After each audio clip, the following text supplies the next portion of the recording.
Have you ever stopped to wonder whether the biggest lie you've ever believed isn't something someone else told you, but something you've been telling yourself about who you are? Stay with me, because this idea can completely change the way you see yourself. You see, most of us go through life saying things like, I'm anxious, or I'm not confident, I'm not good enough, I'm unlucky in love, or I'm just one of those people that always struggles, whether you're saying this in your mind or out loud. But who decided that? Were you born believing those things? Absolutely not. When you came into this world, you weren't born believing you were a failure, you were unlovable, or destined to struggle. You simply experienced life. Then, over time, your parents, carers, teachers, friends, relationships, society, and painful experiences began teaching you lessons about yourself, and without even realizing it, you started forming beliefs. You see, we often call these core beliefs. They're conclusions we make often as children to help us make sense of the world around us. If you grew up watching your carers constantly struggle with money, you may have unconsciously learned that success only comes through hardship.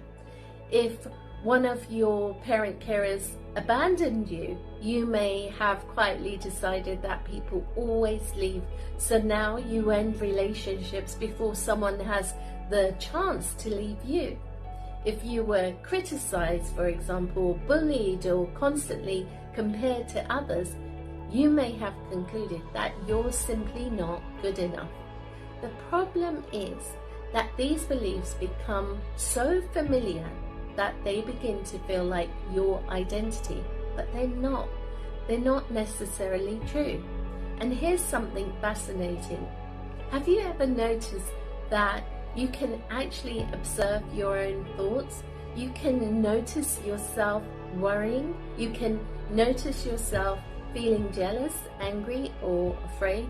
You can hear that little voice in your head telling you that you'll fail or that you're not worthy. But if you can observe those thoughts, who is doing the observing? There's a part of you that's simply aware. It notices your thoughts, your emotions, your habits, and your reactions without actually being those things. That self-awareness is incredibly powerful because it creates choice. Maybe you've always believed that people leave because someone important left you many years ago. Maybe you've spent your whole life trying to please everyone else because you learned that love had to be earned. Maybe you've convinced yourself that you're just an anxious person, when in reality anxiety became a survival strategy and your nervous system learned to protect you. That's a huge difference. It means your past may explain your behavior presently, but it doesn't have to define your future. If something was learned, it can also be unlearned. Your brain is capable of change. It's malleable. Your beliefs can change, your habits can change, the story you've been telling yourself can also change. One of the most powerful questions, or several of the most powerful questions you can ask yourself questions like, where did I first learn this about myself? Where did I first learn that I wasn't enough? Where did I first learn that love wasn't safe? Where did I first learn that I had to struggle to deserve happiness? Because when you start asking yourself these questions, you discover where the belief began. You also discover that it isn't necessarily who you are. It was simply a conclusion you reached based on the information you had at the time. So many of us are still living by rules we created when we were about 7, 8, or even 10 years old, or even younger. And those rules may have helped us survive childhood, but they may now be stopping us from living fully as adults. So the next time you hear yourself say, that's just not who I am, pause for a moment and ask yourself, is that really who I am, or is that simply something I learned to believe? Because your experiences have shaped you, but they do not have to imprison you.